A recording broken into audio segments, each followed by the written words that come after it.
लिहाफ में हाथी छलका और बैठ गया। मैं भी चुप हो गई। हाथी ने फिर ओट मचाई। मेरा रुआं रुआं कांपा। आज मैंने दिल में ठान लिया कि ज़रूर हिम्मत करके सराहने का लगा हुआ बल्ब जला दूं।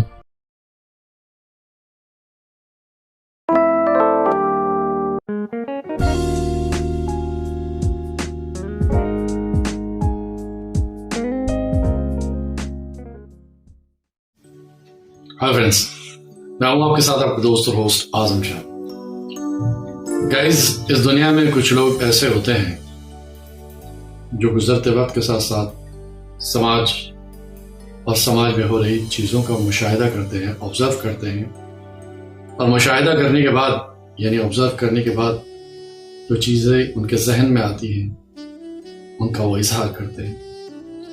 इजहार करने के तरीके सबके अलग अलग होते हैं। शायर अलग अंदाज से उनका इजहार करता है और मुकर्रिर यानी तकरीर करने वाला अलग अंदाज से उनका इजहार करता है, और एक राइटर, वो राइटर जिसे हम फिक्शन राइटर कहते हैं, अफसाना निगार कहते हैं, वो उन्हें अपने अफसानों और अपनी कहानियों में ढाल देता है। यह सिलसिला एक लंबे वक्त से जारी है। इसीलिए कहते हैं कि अफसाने और कहानियां समाज का आईना होते हैं, यानी जो समाज में चल रहा होता है, जो घटित हो रहा होता है, उसका आईना होता है। एक ऐसी ही कहानी थी जिसे लिखा था मोहतरमा इस्मत चुगताई ने, जिसका टाइटल है लिहाफ। जिस दौर में ये कहानी सामने आई, ये कहानी कहना अपने आप में बहुत बड़ी बात थी, बहुत जुर्रत की बात थी, और एक लड़की का इस कहानी को कहना तो और भी ज्यादा मुश्किल था।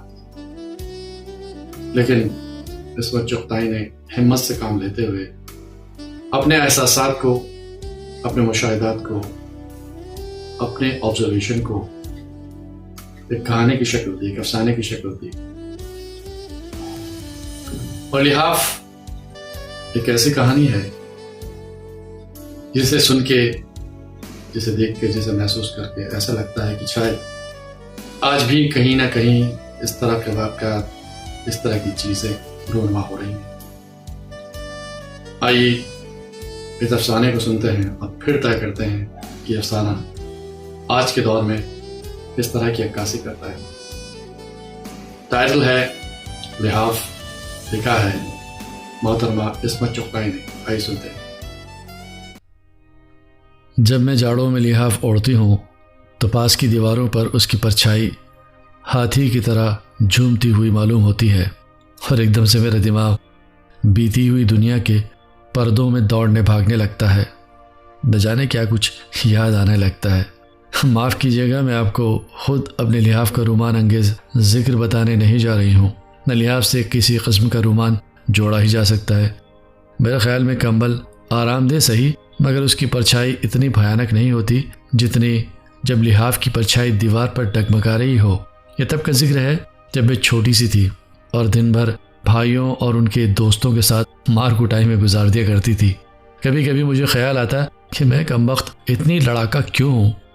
उस उम्र में जबकि मेरी और बहनें आशिक जमा कर रही थीं, मैं अपने पराए हर लड़के और लड़की से जूतम पिजार में मशगूल थी।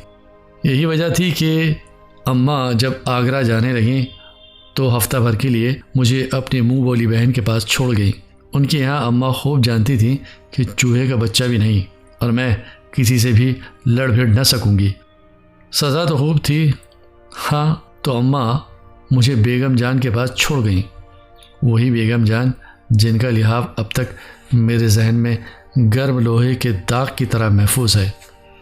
ये बेगम जान थी जिनके गरीब माँ बाप ने नवाब साहब को इसीलिए दामाद बना लिया कि वो पक्की उम्र के थे, मगर थे निहायत नेक। कभी कोई रंडी बाजारी औरत उनकी यहाँ नज़र न आई। खुद हाजी थे और बहुतों को हज करा चुके थे, मगर उन्हें निहायत अजीब व गरीब शौक़ था। लोगों को कबूतर पालने का जुनून होता है, बुटेरे लड़ाते हैं, मुर्गबाजी करते हैं। इस किस्म के वाहियात खेलों से नवाब साहब को नफ़रत थी। उनके यहाँ तो बस तालिब इल्म रहते थे। नौजवान गोरे गोरे पतली कमरों के लड़के जिनका खर्च वो खुद बर्दाश्त करते थे। मगर बेगम जान से शादी करके तो वो उन्हें कुल साजो सामान के साथ ही घर में रखकर भूल गए और वो बेचारी दुबली पतली नाजुक सी बेगम तन्हाई के गम में खुलने लगी। न जाने उनकी ज़िंदगी कहाँ से शुरू होती है, वहाँ से जब वो पैदा होने की गलती कर चुकी थी, या वहाँ से जब वो एक नवाब की बेगम बनकर आईं और छपर खट पर ज़िंदगी गुजारने लगी, या जब से नवाब साहब के यहाँ लड़कों का जोर बंधा, उनके लिए मुरगन, हलवे और लजीज खाने जाने लगे और बेगम जान दीवान खाने की दर्जों में से उन लचकती कमरों वाले लड़कों की चुस्त पिंडलियाँ और मअत्तर बारीक शबनम के कुर्ते देख देख कर अंगारों पर लौटने लगीं, या जब वो मन्नतों मुरादों से हार गईं, चिल्ले बंधे और टोटके और रातों की वजीफ़ा खानी भी चित हो गई। कहीं पत्थर में जोंक लगती है, नवाब साहब अपनी जगह से टस से मस न हुए। फिर बेगम जान का दिल टूट गया और वो इल्म की तरफ मुतवज्जे हुई, लेकिन यहाँ भी उन्हें कुछ न मिला। इश्क अनाविल और जज्बाती अशार पढ़कर और भी पस्ती छा गई। रात की नींद भी हाथ से गई और बेगम जान छोड़कर बिल्कुल ही यास और हसरत की पोट बन गई। चूल्हे में ऐसा कपड़ा पहना जाता है किसी पर रोब गांठने के लिए। अब ना तो नवाब साहब को फुर्सत कि शबनमी कुर्तों को छोड़कर ज़रा इधर तवज्जो करें, और ना वो उन्हें कहीं आने जाने देते। जब से बेगम जान ब्याह कर आई थी, रिश्तेदार आकर महीनों रहते और चले जाते, मगर वो बेचारी कैद की कैद रहती।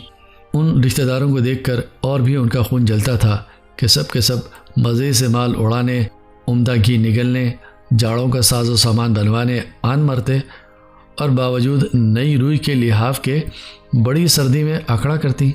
हर करवट पर लिहाफ नई नई सूरतें बनाकर दीवार पर साया डालता, मगर कोई भी साया ऐसा न था कि जो उन्हें ज़िंदा रखने के लिए काफ़ी हो।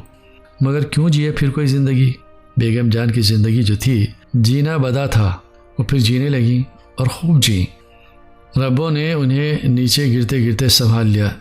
चटपट देखते देखते उनका सूखा जिस्म हरा होना शुरू हुआ, गाल चमक उठे और हुस्न फूट निकला। एक अजीब व गरीब तेल की मालिश से बेगम जान में ज़िंदगी की छलक आई। माफ़ कीजिएगा, इस तेल का नुस्खा आपको बेहतरीन से बेहतरीन रिसाले में भी न मिलेगा। जब मैंने बेगम जान को देखा तो वो 40-42 की होंगी। ओफो, किस शान से वो मसरत पर नीम दराज थीं, और रब्बो उनकी पीठ से लगी बैठी कमर दबा रही थी।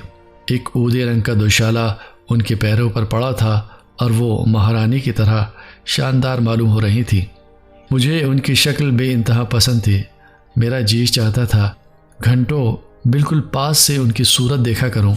उनकी रंगत बिल्कुल सफ़ेद थी, नाम को सुर्खी का जिक्र नहीं, और बाल स्याह तेल में डूबे रहते थे। मैंने आज तक उनकी मांग ही बिगड़ी ना देखी। क्या मजाल जो एक बाल इधर से उधर हो जाए। उनकी आंखें काली थी और अबरू पर के जायद बाल अलहदा कर देने से कमाने सी खिंची रहती थी। आंखें ज़रा तनी हुई रहती थी, भारी भारी फूले हुए पपोटे, मोटी मोटी पलकें। सबसे जो उनके चेहरे पर हैरत अंगेज़ जाजी में नज़र चीज़ थी वो उनके होंठ थे। उमूमन वो सुर्खी से रंगे रहते थे। ऊपर के होंठ पर हल्की हल्की मूछें सी थी और कनपटियों पर लंबे लंबे बाल। कभी कभी उनका चेहरा देखते देखते अजीब सा लगने लगता था, कम उम्र लड़कों जैसा। उनके जिस्म की जिल्द भी सफ़ेद और चिकनी थी। मालूम होता था किसी ने कसकर टाँके लगा दिए हों। उमूमन वो अपनी पिंडलियाँ खुजाने के लिए खोलती तो मैं चुपके चुपके उनकी चमक देखा करती। उनका कद बहुत लंबा था और फिर गोश्त होने की वजह से वो बहुत ही लंबी चौड़ी मालूम होती थी, लेकिन बहुत मुतनासिब और ढला हुआ जिस्म था। बड़े बड़े चिकने और सफ़ेद हाथ और सुडोल कमर। तो रब्बो उनकी पीठ खुजाया करती थी, यानी घंटों उनकी पीठ खुजाती। बल्कि शायद पीठ खुजवाना भी ज़िंदगी की ज़रूरियात में से था। रब्बो को घर का और कोई काम न था, बस वो सारा वक्त उनके छपरखट पर चढ़ी कभी पैर, कभी सर और कभी जिस्म के दूसरे हिस्से को दबाया करती थी। कभी तो मेरा दिल हौल उठता था। जब देखो रब्बो कुछ ना कुछ दबा ही रही है या मालिश कर रही है। कोई दूसरा होता तो न जाने क्या होता। मैं अपना कहती हूँ, कोई इतना छुए भी तो मेरा जिस्म तो सड़ गल के ख़त्म हो जाए। और फिर ये रोज़ रोज़ की मालिश काफ़ी नहीं थी। जिस रोज़ बेगम जान नहाती, या अल्लाह, बस 2 घंटे पहले से तेल और खुशबूदार उपटनों की मालिश शुरू हो जाती और इतनी होती कि मेरा तो तख़य्युल से ही दिल टूट जाता। कमरे के दरवाजे बंद करके अंगीठियाँ सुलगती और चलता मालिश का दौर। और उमूमन सिर्फ रब्बो ही रहती, बाकी की नौकरानियाँ बुड़बुड़ाती दरवाजे पर से ही ज़रूरत की चीज़ें देती जाती। बात ये थी कि बेगम जान को खुजली का मरज़ था। बेचारी को ऐसी खुजली होती थी और हज़ारों तेल और उपटने मले जाते थे, मगर खुजली थी कि कायम। डॉक्टर हकीम कहते कुछ भी नहीं, जिस्म साफ चिट्टा पड़ा है। हाँ, कोई जिल्द के अंदर बीमारी हो तो खैर। नहीं भाई, ये डॉक्टर तो मुँह हैं पागल। कोई आपके दुश्मनों को मरज़ है, अल्लाह रखे खून में गर्मी है, रब्बो मुस्कुराकर कहती और महीन महीन नज़रों से बेगम जान को घूरती। ओह ये रब्बो, जितनी ये बेगम जान गोरी उतनी ही ये काली, जितनी ये बेगम जान सफ़ेद थी उतनी ही ये सुर्ख। बस जैसे तपा हुआ लोहा, हल्के हल्के चेचक के दाग, गठा हुआ ठोस जिस्म, फुर्तीले छोटे छोटे हाथ, कसी हुई छोटी सी तोंद, बड़े बड़े फूले हुए होंठ जो हमेशा नमी में डूबे रहते और जिसमें अजीब घबराने वाली बू के शरारे निकलते रहते। और ये नथने थे कि फूले हुए हाथ किस कदर फुर्तीले थे। अभी कमर पर तो वो लीजिए फिसल कर गए कूलों पर, वहाँ से रपटे रानों पर और फिर दौड़ टखनों की तरफ। मैं तो जब कभी बेगम जान के पास बैठती यही देखती कि अब उसके हाथ कहाँ हैं और क्या कर रहे हैं। मगर गर्मी जाड़े बेगम जान हैदराबादी जाली कारगर के कुर्ते पहनती, गहरे रंग के पाजामे और सफ़ेद छाक से कुर्ते, और पंखा भी चलता हो फिर भी वो हल्की दलाई ज़रूर जिस्म पर ढके रहती। उन्हें जाड़ा बहुत पसंद था। जाड़े में मुझे उनके यहाँ अच्छा मालूम होता था। वो हिलती जुलती बहुत कम थी। कालीन पर लेटी हैं, पीठ खुज रही है, खुश्क मेवे चबा रही हैं और बस रब्बों से दूसरी सारी नौकरानियाँ खार खाती थी। चुड़ैल बेगम जान के साथ खाती, साथ उठती बैठती, माशाअल्लाह साथ ही सोती थी। रब्बो और बेगम जान आम जलवों और मजमुओं की दिलचस्प गुफ्तगू का मौजू थी। जहाँ इन दोनों का जिक्र आया और क़हक़हे उठे। ये लोग न जाने क्या क्या चुटकुले गरीब पर उड़ाते, मगर वो दुनिया में किसी से मिलती न थी। वहाँ तो बस वो थी और उनकी खुजली। मैंने कहा कि उस वक्त मैं काफ़ी छोटी थी और बेगम जान पर फ़िदा। वो मुझे बहुत ही प्यार करती थी। इत्तफाक से अम्मा आगरे गईं।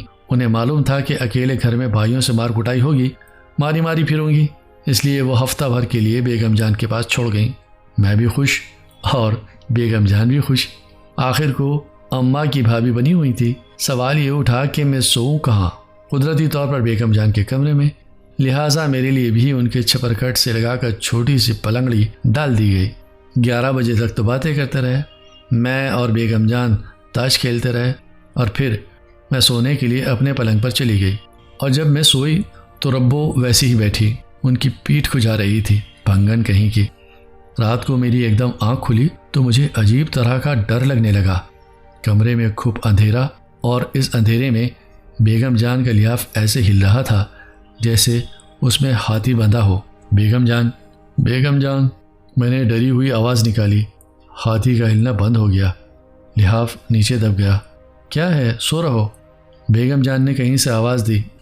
डर लग रहा है, मैंने चूहे की सी आवाज़ में कहा। सो जाओ, डर की क्या बात है, आयतुल कुर्सी पढ़ लो। अच्छा, मैंने जल्दी जल्दी आयतुल कुर्सी पढ़ी, मगर यालम मा बैना पर हर दफ़ा आकर अटक गई। हालांकि मुझे उस वक्त पूरी याद थी। तुम्हारे पास आ जाऊं बेगम जान? नहीं बेटी, सो रहो, ज़रा सख्ती से कहा। और फिर 2 आदमियों के खुसर फुसर करने की आवाज़ सुनाई देने लगी। हाय रे, दूसरा कौन? मैं अब और भी डरी। बेगम जान, चोर तो नहीं? सो जाओ बेटा। कैसा चोर? मैं जल्दी से मुँह लिहाफ में डालकर सो गई। सुबह मेरे जहन में रात के खौफनाक नज़ारे का ख्याल भी न रहा। मैं हमेशा की वहमी हूँ।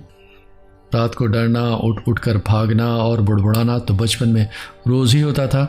सब तो कहते थे कि मुझ पर भूतों का साया हो गया है, लिहाजा मुझे ख्याल भी न रहा। सुबह को लियाफ बिल्कुल मासूम नज़र आ रहा था, मगर दूसरी रात मेरी आंख खुली तो रब्बो और बेगम जान में कुछ झगड़ा बड़ी खामोशी से छपरकट पर ही तय हो रहा था और मेरी खाक समझ में न आया और क्या फ़ैसला हुआ। रब्बो हुचके लेकर रोई, फिर बिल्ली की तरह चपड़ चपड़ रकाबी चाटने जैसी आवाज़ें आने लगीं। मैं तो घबरा कर सो गई। आज रब्बो अपने बेटे से मिलने गई हुई थी। वो बड़ा झगड़ालू था, बहुत कुछ बेगम जान ने किया, उसे दुकान कराई, गांव में लगाया, मगर वो किसी तरह मानता ही न था। नवाब साहब के यहाँ कुछ दिन रहा, खूब जोड़े भागे भी बने। न जाने क्यों ऐसा भागा कि रब्बो से मिलने भी ना आता था, लिहाजा रब्बो ही अपने किसी रिश्तेदार के यहाँ उससे मिलने गई थी। बेगम जान न जाने देती, मगर रब्बो भी मजबूर हो गई। सारा दिन बेगम जान परेशान रही, उनका जोड़ जोड़ टूटता रहा, किसी का छूना भी उन्हें न भाता था। उन्होंने खाना भी न खाया और सारा दिन उदास पड़ी रही। मैं खुजा दूँ, सच कहती हूँ, मैंने बड़ी शौक़ से ताश के पत्ते बांटते हुए कहा। बेगम जान मुझे गौर से देखने लगी। मैं थोड़ी देर खुजाती रही और बेगम जान चुपकी लेटी रही। दूसरे दिन रब्बो को आना था, मगर वो आज भी गायब थी। बेगम जान का मिजाज चिड़चिड़ा होता गया। चाय पी पी कर उन्होंने सर में दर्द कर लिया। मैं फिर खुजाने लगी उनकी पीठ, चिकनी मेज़ की तख्ती जैसी पीठ। मैं हौले हौले खुजाती रही। उनका काम करके कैसी खुशी होती थी। ज़रा ज़ोर से खुजाओ, बंद खोल दो। बेगम जान बोली, इधर ए है, ज़रा शाने से नीचे। हाँ, वाह भाई वाह, हाँ हाँ। वो सुरूर में ठंडी ठंडी सांसें लेकर इत्मीनान का इजहार करने लगी। और इधर, हालांकि बेगम जान का हाथ खुद जा सकता था, मगर वो मुझसे ही खुजवा रही थी और मुझे उल्टा फ़ख्र हो रहा था। यहाँ आदनी, तुम गुदगुदी करती हो। वाह, वो हंसी। वो बातें भी कर रही थी और खुजवा भी रही थी। तुम्हें कल बाज़ार भेजूंगी, क्या लोगी? वही सोती जागती गुड़िया? नहीं बेगम जान, मैं तो गुड़िया नहीं ली थी। क्या बच्चा हूँ अब मैं? बच्चा नहीं तो क्या बूढ़ी हो गई? वह हंसी। गुड़िया नहीं तो बब्वा लेना, कपड़े पहनाना खुद, मैं दूंगी तुम्हें बहुत से कपड़े।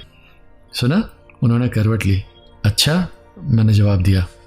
इधर, उन्होंने मेरा हाथ पकड़कर जहाँ खुजली हो रही थी रख दिया। जहाँ उन्हें खुजली मालूम होती वहाँ रख देती और मैं बेख्याली में बब्वे के ध्यान में डूबी मशीन की तरह खुजाती रही और वह मुतवातिर बातें करती रही। सुनो तो, तुम्हारी फ़राकें कम हो गई हैं, कल दर्जी को दे दूंगी कि नई सील आए। तुम्हारी अम्मा कपड़े दे गई हैं, वो लाल कपड़े की नहीं बनवाऊंगी। मैं बकवास कर रही थी और मेरा हाथ न जाने कहाँ से कहाँ पहुँचा। बातों बातों में मुझे मालूम भी ना हुआ कि बेगम जान तो चित लेटी थी। अरे, मैंने जल्दी से हाथ खींच लिया। वही लड़की देख कर नहीं खुजाती, मेरी पसलियाँ नोचे डालती है। बेगम जान शरारत से मुस्कुराई और मैं झेप गई। इधर आकर मेरे पास लेट जा। उन्होंने मुझे बाजू से सरक कर लेटाया। है कितनी सूख रही है, पसलियाँ निकल रही हैं। उन्होंने पसलियाँ गिनना शुरू की। मैं मिनमिनाई, तो क्या मैं खा जाऊंगी? कैसा तंग स्वेटर बुना है, गर्म बनियान भी नहीं पहना तुमने। मैं कुल बुलाने लगी। कितनी पसलियाँ होती हैं? उन्होंने बात बदली। एक तरफ 9 और एक तरफ 10। 1 2 3। मेरा दिल चाहा किसी तरह भागूं और उन्होंने ज़ोर से खींचा। मैं मचल गई। बेगम जान ज़ोर ज़ोर से हंसने लगी। अब भी जब कभी मैं उनका उस वक्त का चेहरा याद करती हूँ तो दिल घबराने लगता है। उनकी आंखों के पपूटे और वज़नी हो गए, ऊपर के होंठ पर स्याही घिरी हुई थी। बावजूद सर्दी के पसीने की नन्ही नन्ही बूंदें होंठों पर और नाक पर चमक रही थीं। उनके हाथ ठंडे यख थे, मगर नर्म, जैसे उन पर से खाल उतर गई हो। उन्होंने शाल उतार दी थी और कारगे के महीन कुर्ते में उनका जिस्म आटे की लोई की तरह चमक रहा था। भारी जड़ाव सोने के बटन गिरेबान के एक तरफ झूल रहे थे। शाम हो गई थी और कमरे में अंधेरा घुट रहा था। मुझे एक नामालूम डर से वहशत होने लगी। बेगम जान की गहरी गहरी आंखें, मैं रोने लगी दिल में। वो मुझे एक मिट्टी के खिलौने की तरफ खींच रही थी। उनके गर्म गर्म जिस्म से मेरा दिल बोलाने लगा, मगर उन पर तो जैसे कोई फुतना सवार था और मेरे दिमाग का ये हाल कि ना चीखा जाए और न रो सकूं। थोड़ी देर के बाद वो पस्त होकर निढाल लेट गईं। उनका चेहरा फीका और बदरौनक हो गया। लंबी लंबी सांसें लेने लगी। मैं समझी कि अब मरी और वहाँ से उठकर सरपट भागी। शुक्र है कि रब्बो रात को आ गई और मैं जल्दी से लिहाफ ओढ़कर सो गई। मगर नींद कहाँ, चुप घंटों पड़ी रही। अम्मा किसी तरह आई नहीं चुकती थी। बेगम जान से मुझे ऐसा डर लगता था कि मैं सारा दिन मामाओं के पास बैठी रही, मगर उनके कमरे में कदम रखते दम निकलता था। और कहती किससे, और कहती ही क्या कि बेगम जान से डर लगता है। बेगम जान जो मेरे ऊपर जान छिड़कती थी। आज रब्बो और बेगम जान में फिर अनबन हो गई। मेरी किस्मत की ख़राबी कहिए या कुछ और, मुझे उन दोनों की अनबन से डर लगा, क्योंकि फ़ौरन ही बेगम जान को ख्याल आया कि मैं बाहर सर्दी में घूम रही हूँ और मरूंगी नमूनिया में। लड़की क्या मेरा सर मुंडवाएगी? जो कुछ हो हवा गया तो और आफत आएगी। उन्होंने मुझे पास बिठा लिया। वो खुद मुँह हाथ सिलफ्सी में धो रही थी। चाय तिपाई पर रखी थी। चाय तो बनाओ, एक प्याली मुझे भी देना। वो तौलिए से मुँह खुश करके बोली, ज़रा कपड़े बदल लूँ। वो कपड़े बदलती रहीं और मैं चाय पीती रही। बेगम जान नाइन से पीठ मलवाते वक्त अगर मुझे किसी काम से बुलवाती तो मैं गर्दन मोड़ी जाती और वापस भाग आती। अब जो उन्होंने कपड़े बदले तो मेरा दिल उलटने लगा। मुंह मोड़े मैं चाय पीती रही। हाय अम्मा, मेरे दिल ने बेकसी से पुकारा। आखिर ऐसा मैं भाइयों से क्या लड़ती हूँ। अम्मा को हमेशा से मेरा लड़कों के साथ खेलना नापसंद है। कहो भला लड़के क्या शेर चीते हैं जो निगल जाएंगे उनकी लाडली को? और लड़के भी कौन, खुद भाई और दो चार सड़े सड़ाए ज़रा ज़रा से उनके दोस्त। मगर नहीं, वो तो औरत ज़ात को सात तालों में रखने के कायल। और यहाँ बेगम जान की दहशत। बस चलता तो उस वक्त सड़क पर भाग जाती, फिर वहाँ न टिकती। मगर लाचार थी, मजबूर कलेजे पर पत्थर रख के बैठी रही। कपड़े बदल 16 सिंगार हुए और गर्म गर्म खुशबुओं के इत्र ने और भी उन्हें अंगारा बना दिया। और वो चली मुझ पर लाड उतारने। घर जाऊंगी, मैंने उनकी हर राय के जवाब में कहा और रोने लगी। मेरे पास तो आओ, मैं तुम्हें बाजार ले चलूँगी, सुनो तो। मगर मैं कली की तरफ फिसल गई। सारे खिलौने मिठाइयाँ एक तरफ और घर जाने की रट एक तरफ। वहाँ भैया मारेंगे, छुड़ैल। उन्होंने प्यार से मुझे थप्पड़ लगाया। पड़े मारे भैया, मैंने सोचा और रूठी अकड़ी बैठी रही। कच्ची अमियाँ खट्टी होती हैं बेगम जान, जली कटी रब्बो ने राय दी। और इसके बाद बेगम जान को दौरा पड़ गया। सोने का हार जो वो थोड़ी देर पहले मुझे पहना रही थी टुकड़े टुकड़े हो गया। महीन जाली का दुपट्टा तार तार और वो मांग जो मैंने कभी बिगड़ी न देखी थी झाड़ झंकाड़ हो गई। ओह ओह ओह, वो झटकी ले लेकर चिल्लाने लगी। मैं रपटी बाहर बड़े जत्नों से बेगम जान को होश आया। जब मैंने सोने के लिए कमरे में दबे पैर जाकर झांका तो रब्बो उनके कमर से लगी जिस्म दबा रही थी। जूती उतार दो, उसने उसकी पसलियाँ खुजाते हुए कहा और मैं चूजा की तरह लियाफ में दुबक गई। सर सर फट गज। बेगम जान का लिहाफ अंधेरे में फिर हाथी की तरह झूम रहा था। अल्लाह, मैंने मरी हुई आवाज़ निकाली। लिहाफ में हाथी छलका और बैठ गया। मैं भी चुप हो गई। हाथी ने फिर ओट मचाई। मेरा रुआं रुआं काँपा। आज मैंने दिल में ठान लिया कि ज़रूर हिम्मत करके सराहने का लगा हुआ बल्ब जला दूं। हाथ फड़फड़ा रहे थे और जैसे उकड़ू बैठने की कोशिश कर रहा था। चपड़ चपड़ कुछ खाने की आवाज़ें आ रही थी, जैसे कोई मज़ेदार चटनी चख रहा हो। अब मैं समझी कि बेगम जान ने आज कुछ नहीं खाया और रब्बो तो है ही सदा की चट्टो, ज़रूर ये तरमाल उड़ा रही है। मैंने नथने फुलाकर सूं सूं हवा को सूंघा। सिवाय इत्र संदल और हिना की गर्म गर्म खुशबू के और कुछ महसूस न हुआ। लिहाफ फिर उमड़ना शुरू हुआ। मैंने बतेरा चाहा कि चुपकी पड़ी रहूं, मगर इस लिहाफ ने तो ऐसी अजीब अजीब शक्लें बनानी शुरू की कि मैं डर गई। मालूम होता था हूँ करके कोई बड़ा समेंडक फूल रहा है और अब उछलकर मेरे ऊपर आया। अम्मा, मैं हिम्मत करके गुनगुनाई, मगर वहाँ कुछ सुनवाई न हुई। वह लिहाफ मेरे दिमाग में घुसकर फूलना शुरू हुआ। मैंने डरते डरते पलंग के दूसरी तरफ पैर उतारे और टटोलकर बिजली का बटन दबा दिया। हाथी ने लिहाफ के नीचे कलाबाजी लगाई और पिचक गया। कलाबाजी लगाने में लिहाफ का कोना फिट भर उठा। अल्लाह, मैं गड़ाब से अपने बिछौने में आई। लिहाफ, अभी आपने मोहतरमा इस्मत चुगताई के लिखा ये खूबसूरत अफसाना, ये प्यारी सी शॉर्ट स्टोरी सुनी। गाइस, अपने ख्यालात का इजहार ज़रूर कीजिएगा। ख़ास तौर से मैं कहूँगा कि आप YouTube लिंक पर अपने ख्यालात का इजहार करें और मेरी हिम्मत अफजाई करें। और नए सुनने वाले इस चैनल के साथ जुड़ें, सब्सक्राइब करें, लाइक करें, कमेंट करें और मेरी हिम्मत का सामान बनें। एक और कहानी के साथ, एक और शॉर्ट स्टोरी के साथ मैं फिर आऊँगा। तब तक के लिए अपने दोस्त और होस्ट आजम शाह को दीजिए इजाज़त। अल्लाह हाफिज़।